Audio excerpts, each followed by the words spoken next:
성경 봉독해 올리겠습니다. 창세기 38장 24절부터 30절 말씀입니다.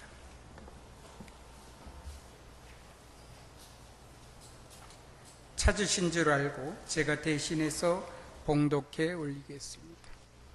석 달쯤 후에 어떤 사람이 유다에게 일러 말하되 내 며느리 다말이 행음하였고 그 행음함으로 말미암아 임신하였느니라. 유다가 이르되 그를 끌어내어 불사르라.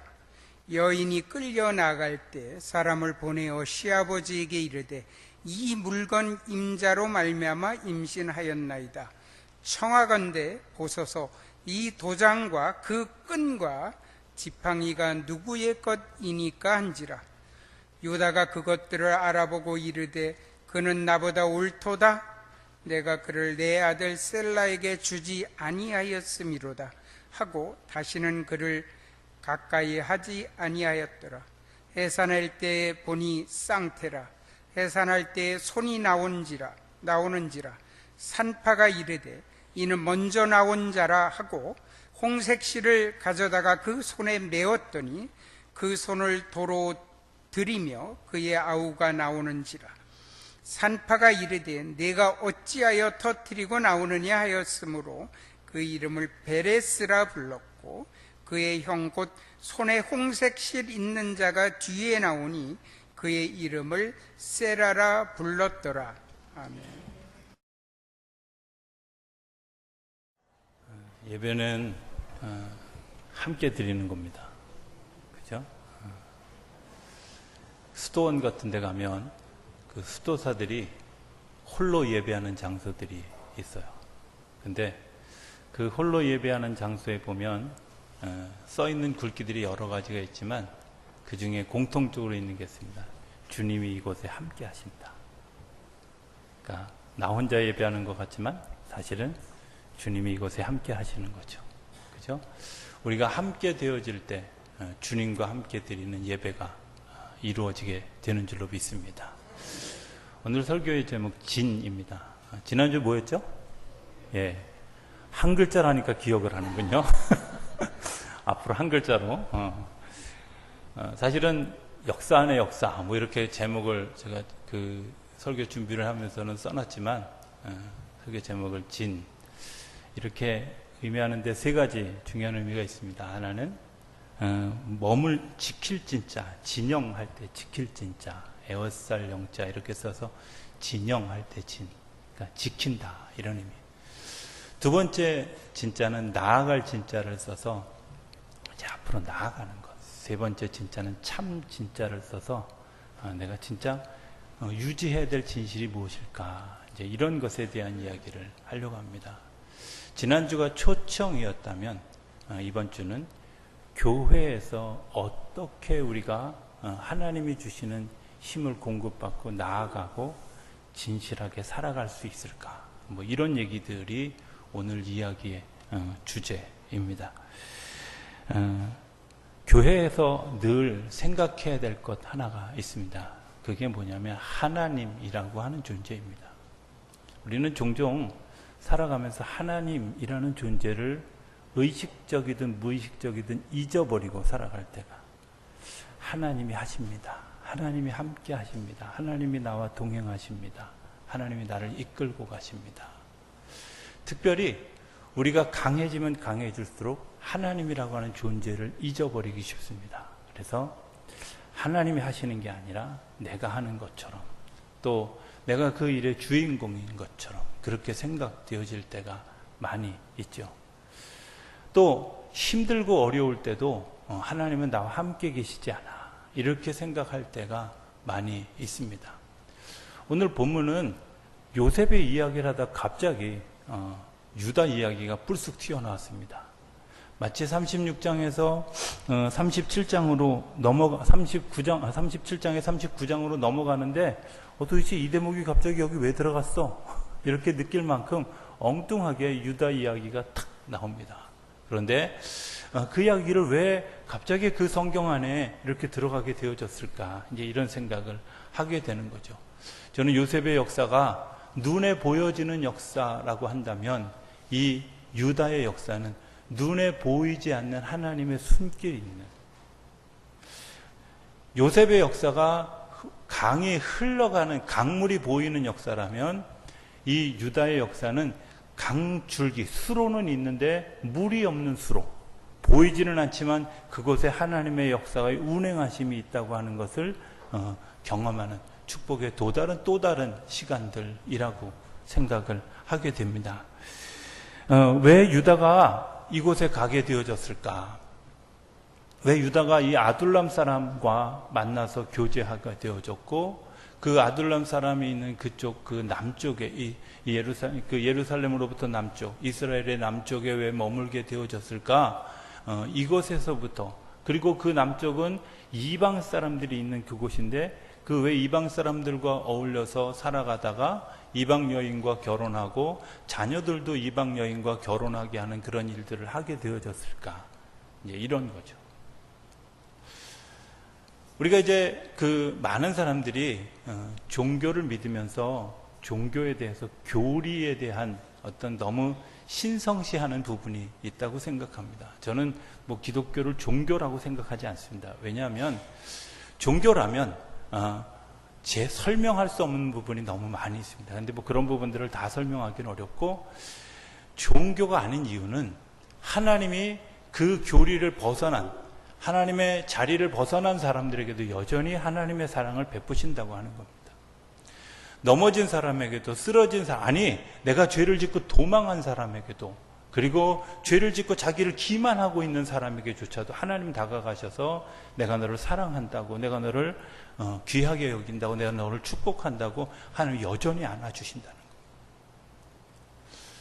종교의 특징은 교리를 벗어나면 당연히 징계가 따르고 그 징계에 대한 그런 그 아픔을 내가 누려야 되지만, 하나님은 내가 잘못하고 내가 범죄하고 내가 넘어졌을 때에도 징계하고 질책하고 하는 것이 아니라 여전히 주님의 품에 안아주셔서 우리를 기다려주시고, 우리가 그 안에서 녹아져서 하나님의 생명을 누리도록 우리의 삶을 인도해 주신다는 거죠.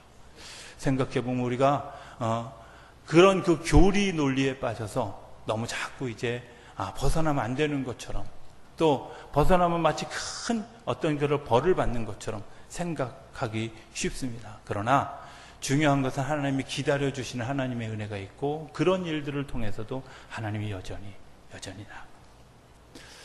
하나님이 이제 우리에게 물은 첫 번째 질문이 있습니다. 그 첫 번째 질문이 뭐냐? 첫 번째 질문은 네가 어디 있느냐라는 단어입니다. 아담에게 물으셨던 하나님의 질문입니다. 네가 어디 있느냐? 히브리어로 하면 아이에카라고 하는 말입니다. 한 단어입니다. 아이에카, 내가 어디 있느냐? 이 말은 바꿔 얘기하면 이런 겁니다. 내가 무엇을 즐거워하느냐? 내가 어떤 자리에 있을 때 편하냐? 내가 어떤 것을 기도하고 있을 때 마음이 좋으냐? 내가 어떤 것을 추구하고 있을 때 내 마음이 행복하냐? 내가 어떤 것을 향해서 가고 있을 때 내 마음에 기쁨이 있느냐? 이렇게 물으시는 거예요. 여러분들은 어떤 자리에 있을 때 마음이 행복하십니까? 어두운 자리에? 죄악된 자리에? 세상과 연합한 자리에 있을 때 여러분들의 마음이 편하십니까? 하나님 물으시는 질문은 아이에카입니다. 네가 어디에 있느냐? 이 말에 앞서 일어났던 사건을 생각해 보면, 집 없이 살아가는, 자기가 거하는 온전한 장소가 없이 살아가는 한 동물에 의해서 인간이 유혹을 받습니다. 뱀입니다. 뱀은 동면을 취할 때 외에는 정확한 자기 장소가 없습니다. 때로는 나무 위에 걸쳐 있기도 하고, 때로는 숲속에 숨어 있기도 하고, 때로는 나무를 칭칭 감기도 하고, 자기 장소가 없습니다. 자기 장소가 없는 그 뱀이 사람을 유혹합니다. 어디로? 네가 거하에 있는 안전한 장소가 아니라 네가 이제 방황하는 장소로 가도록 그 뱀이 우리에게 유혹을 던지는 겁니다. 유혹을 던지는 방법 간단합니다. 우리의 생각과 우리의 마음을 자극하는 겁니다. 복음이 전해지는 것도 마찬가지입니다. 우리의 생각과 우리의 마음 속에 하나님의 복음의 씨를 어쩌면 내가 타락하는 방법과 내가 구원을 얻는 방법이 같은 동일선상에 있습니다. 내가 무엇을 듣느냐? 내가 무엇을 듣고 그것을 마음에 생각하고 내가 마음에 품느냐? 이제 이런 거죠. 오늘 제가 첫 번째 이야기를 진이라고 해서 진영한 진짜라고 이야기했습니다. 내가 어디 있느냐? 내가 어디에 진을 치고 있느냐? 내가 넓은 벌판에 진을 치고 있는 그런 군인들은 승리하기 어렵습니다. 강가에 진을 치는 사람도 승리하기 어렵습니다. 대부분의 산 위에 진을 치는 자들이 승리하는 경우가 훨씬 많이 있습니다. 왜? 모든 것을 볼 수 있기 때문에 그렇습니다. 그리고 전쟁에서 유리한 자리에 서 있기 때문에 그렇습니다. 주님이 오늘 우리에게 물으시는 질문이 저는 그것이라고 생각합니다. 네가 어디 있느냐? 아예카라는 질문입니다. 내가 어디 있느냐? 내가 뭘 즐거워하고 어디에 거하기를 더 즐거워하고 어떤 생각을 하기를 더 즐거워하고 어떤 삶을 살아가기를 더 즐거워하는가? 이 질문을 물으시는 이유가 유다가 자기의 형제들과 연합해서 살아가는 형제들로부터 떨어져서 이방 사람들과 더불어 살아가면서 그가 자기가 어디에 서 있는지, 내가 뭘 즐거워하는지, 뭘 기뻐하는지, 내가 뭘 생각하는 것이 행복한지 이런 거 잊어버리고 살았던 거예요. 그래서 주님이 오늘 물으시는 질문입니다. 아예카라는 질문이죠. 두 번째 질문은, 두 번째 진은 전진할 진입니다. 엘이라는 아들과 오난이라는 아들과 셀라라는 아들 세 아들을 낳았습니다. 엘이라고 하는 아들이 이방 사람들과 소위 얘기하면 아이에카를 분별하지 못하고 죽었습니다. 그리고 두 번째 아들인 오난은 가기를 멈췄습니다. 9절에 보면 이렇게 얘기합니다. 자기의 생명을 땅에 쏟았다. 일부러 의도적으로 땅에 쏟았다. 이렇게 표현. 의도적으로 내가 내게 주어진 책임을 포기했다. 내가 거부했다. 이런 뜻이죠. 그리고 그도 죽었습니다. 아버지 유다는 셀라를 다말에게 주기를 포기했습니다. 아니, 두려워했습니다. 왜? 죽을까봐. 아마 이런 생각을 했을지도 모릅니다. 다말이 이방 여인인데 저 여인은 남자를 죽이는 사람이야. 뭐 이런 생각을. 또 다른 측면에서 생각해 보면 저 사람에게 굉장히 아주 더러운 귀신이 붙어 있어서 사람을 죽게 하는, 망하게 하는 그런 힘이 있어. 이렇게 생각했을지도 모릅니다. 성경은 그 모든 것을 통틀어서 뭐라고 표현해요? 두려워했다. 두려워서 아들 셀라를 주기를 포기하고 다말에게 이렇게 얘기합니다. 내가 고향에 가 있어라. 친정에 가 있어라. 그러면 내가 이 셀라가 자라서 너와 결혼한 것을 통해 대를 이어가는 그런 내가 일들을 주겠다. 약속했는데 셀라가 자랐는데도 불구하고 유다가 그 일들을 허락하지 않았습니다. 왜? 처음부터 보낼 때 두려움 때문에 자녀를 줄 생각이 없었습니다. 오늘 우리가 여러 가지 이유로 진행하기를 멈춥니다. 걸어가기를 멈춥니다. 거기에는 두려움이라는 것이 있습니다. 한번 이런 질문을 해봤습니다. 두려움이 하나님이 주신 걸까? 하는 겁니다. 그 두려움을 하나님이 주신 걸까? 우리는 여러 가지 삶을 살아가면서 두려움이라는 것들을 경험합니다. 그런데 그 두려움이 하나님이 주신 선물일까? 아니면 사단이 우리 마음에 심어준 씨일까? 이렇게 질문합니다. 사람들이 이렇게 얘기합니다. 죽을까 봐 두렵습니다. 그렇습니까? 어차피 한 번밖에 안 죽습니다. 망할까 봐 두렵습니다. 우리 이 세상에 올 때 아무것도 가지고 오지 않았습니다. 내가 욕먹을까 두렵습니다. 안 들으면 되지 뭐. 그죠? 마음에 새기지 않으면 돼요. 내가 넘어질까 두렵습니다. 일어나면 됩니다. 하나님이 두려워할 그 모든 것들에 대해서 처방을 해 주셨습니다. 뭐라고 얘기하느냐? 함께한다. 함께한다. 오늘 일부 예배 우리 청소년부 학생들하고 나눴던 성경 말씀이 이런 겁니다. 하나님이 사람의 걸음을 정하시고 그 걸음을 기뻐하시고 그가 쓰러지나 넘어지나 아주 엎드려지지 않으냐면 주님께서 그의 손을 잡아 일으키십니다. 시편 37편 23절 24절에 있는 말씀입니다. 저는 이렇게 생각합니다. 그렇지 않습니까? 우리가 하나님이 우리의 걸음을 정하셨습니다. 그리고 걸어가게 하셨습니다. 그리고 걸어가는 모습을 보고 박수치면서 기뻐하십니다. 마치 어린아이가 걸음을 걷지 못하는 아이가 그 한 발짝 한 발짝을 뗄 때 많은 사람들이 응원하면서 박수를 치는 것은 발수를 치는 것처럼 하나님이 오늘 우리들의 삶을 바라보면서 박수치시면서 그래 잘한다 조금만 더 힘을 내라 조금만 더 힘을 내라 이렇게 이야기하면서 우리를 응원해 주시는데 기뻐하시는데 그런데 가다 넘어졌어요. 에이 바보야 이렇게 얘기하지 않는다는 거예요. 주님께 손을 내밀어서 일으켜 세워주시고 넘어졌는데 넘어져 있는 데서 머무르지 않고 쓰러져 있는 데서 머무르지 않고 일으켜 세워주시는 일어나는 법을 가르쳐 주시는 일으켜 세워서 힘을 낼 수 있도록 도와주시는 일들을 우리에게 해주신다.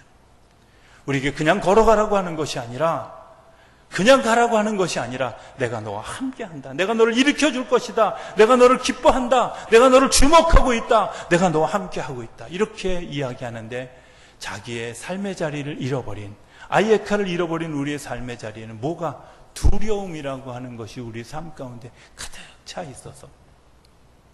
있어서 그런 것들을 받아들일 수가 없다는 것.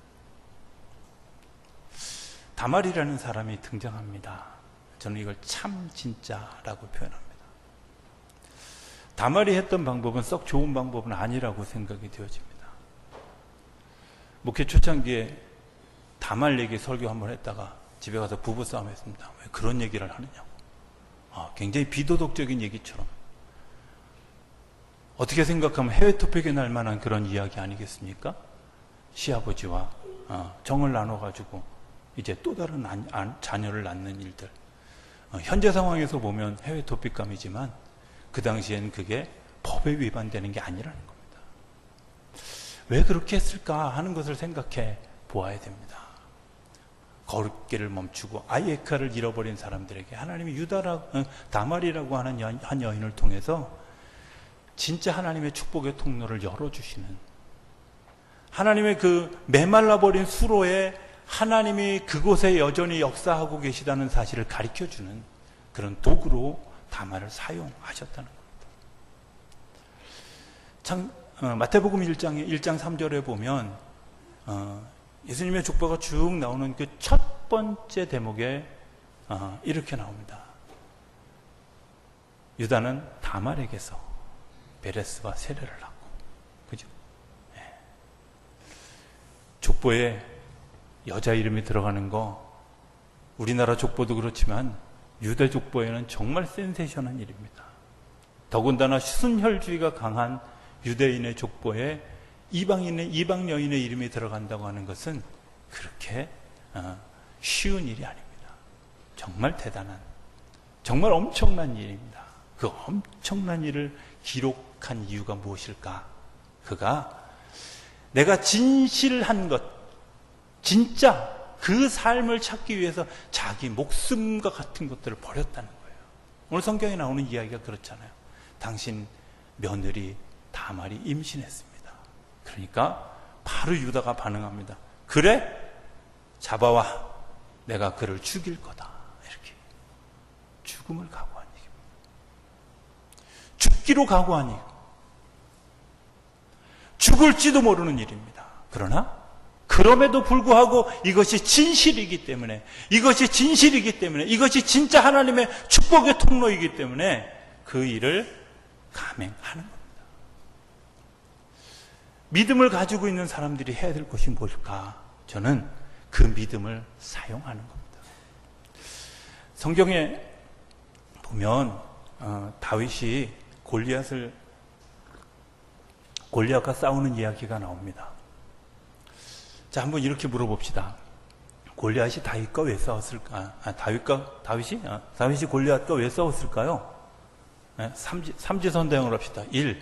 공로를 세우기 위해서. 2. 그렇게 해야 이스라엘 백성들이 일어날 것 같아서. 3. 하나님을 능욕하는 그 골리앗에 분노해서. 답이 뭐죠? 긴 게 답입니다. 그죠? 대부분 다. 여기에는 아까 일부에 제가 얘기했더니 선생님도 벌써 딱 이랬어. 그죠? 딱. 긴 게 답이에요. 다윗이 왜 싸웠어요? 믿음의 대해서 내가 입증하려고 싸운 거예요. 골리앗 쏴서 내가 영웅이 되려고 싸운 거 아니고요. 내가 이 백성들의 이 사기를 진작시키려고 싸운 거 아니고요. 감히 하나님을 능욕해? 감히 하나님을 마음대로 네가 이야기해? 내가 그것에 대해서 하나님은 살아계시다고 하는 것을 분명하게 보여주려고 전쟁터에 나갔어요. 그리고 이겼어요. 믿음을 입증했어요. 근데 사울의 눈은 뭐예요? 사울은 그걸 믿음의 결과로 보지 않는 거예요. 뭘로 봐요? 왕권에 도전하는 다윗으로 보는 거예요. 오늘 우리가 살아가는 삶의 자리에 이런 시선들이 있습니다. 나는 믿음으로 살아가는데, 내가 믿음의 축복의 수로에 내가 서기를 원하는데, 많은 사람들이 그것을 믿음으로 이야기하지 하려고 하는, 네가 감히 공로를 세우고 왕의 자리를 침범하려고 하고 네가 함부로 그 자리에 서려고 하느냐고 이야기합니다. 다말은 이방인이었고 여인이었고 버려진 사람 같은 사람이었습니다. 그러나 하나님이 그를 사용하셔서 하나님의 역사를 열어준. 베레스라고 하는 뜻이 뭐냐? 터뜨리다, 이런 뜻입니다. 터뜨리다. 그 원래 이름은 거기에 보면 이 세라와 베레스가 낳는 과정에 성경에 이제 좀 표현이 조금 애매해서 잘 이해하지 못할지 모르지만 원래 형은 누구냐면 세라입니다. 그런데 형이 늦게 나왔어요. 베레스가 먼저 나와서 그걸 터뜨렸다. 그래서 터뜨렸다. 그 둘 사이에 틈이 존재하고 그 틈이 존재하는 그 일들 가운데 터뜨렸다. 그래서 성경에 보면 마태복음 1장 3절에 보면 세라와 베레스를 낳았는데 베레스에게서 그 다음 때가 이어집니다. 실질적인 장남이 누구예요? 베레스. 터뜨린 사람이. 뭘 터뜨렸을까요? 수로에 물을 터뜨리는, 하나님의 은혜의 통로에 하나님의 은혜를 터뜨리는, 하나님의 축복의 통로에 그 축복을 터뜨리는 일을 다말이 감당. 저는 우리 성도님들이 그런 그 진하는 역사가, 하나님 안에 거하는 아이에카라고 하는 질문에 대해서 제가 여기 있습니다. 저를 보내주십시오. 내가 너에게 무언가를 요청하길 원한다 할 때 주님 제가 여기 있습니다. 부족하지만 저를 보내주십시오. 고백하는 사람들. 그리고 내가 하나님의 영광을 위해서, 내 믿음을 가지고 이 믿음의 열매를 위해서 내가 최선을 다해서 살아가겠습니다. 이렇게 고백하는 일들이 우리 삶 안에서 이루어져서 하나님의 축복의 통로가 계속 이어져 가게 되는 줄로 믿습니다. 이야기 하나만 하고 설교를 마치기 원합니다. 요즘에 이런 생각을 해봤습니다. 그런 생각하면서 내가 슬슬 늙어가고 있구나, 이런 생각을, 죄송합니다. 저보다 나이가 많으신 분들. 근데 저는 이렇게 생각합니다. 유치원에 다니고 초등학교, 중고등학교, 대학교, 대학원을 다니면서 제가 공부했던 것, 제가 준비했던 것은 어쩌면 은퇴하기 전까지의 삶이 아닐까 생각합니다. 은퇴하면 뭐 할 겁니까? 근데 정말 놀라운 건 은퇴 이후의 준비를 아무도 안 한다는 거예요. 내 삶의 전성기를 위해서는 준비하는데 이 삶의 전성기 다음에 되어질 일에 대해서는 준비하지 않는다는 거예요. 그것을 준비하는 사람들은 성경은 이렇게 얘기합니다. 영적인 눈이 열렸다고. 죽음 이후의 삶에 대해서 내가 분명한 고백을 가지고 있고 그것을 준비하는 사람들이 있어요. 다말의 역사는 그때 나타나지 않았습니다. 베레스가 나아졌다고 하는 그것 때문에, 그 약속에 이름이 지어졌다고 해서 역사가 바뀐 거 아닙니다. 그런데 수천 년의 시간이 지나고 난 다음에 그 다말을 통해서 예수 그리스도가 이 땅에 오셨고 세상의 최후 승리를 만드는 그 기폭제가 되어졌다는 사실을 고백하게 됩니다. 어쩌면 오늘 그런 일이 우리 안에 일어나지 않을지도 모릅니다. 아니, 그리고 내가 그런 확신이 없을지도 모릅니다. 그러나 중요한 것은 내가 이 전성기를 준비해왔던 것처럼, 그래서 그 젊은 날의 시간을 내가 투자하고 애썼던 것처럼 이제는 주님께서 우리에게 또 다른 보여주실 그 은혜의 통로를 향해서 우리가 준비하고 그 일들을 준비하는 일들을 해야 되지 않을까. 그걸 터뜨려야 우리가 진정한 진격을 할 수 있고 진정한 참 진이신 그분을 찬양할 수 있게 되어질 줄로 믿습니다.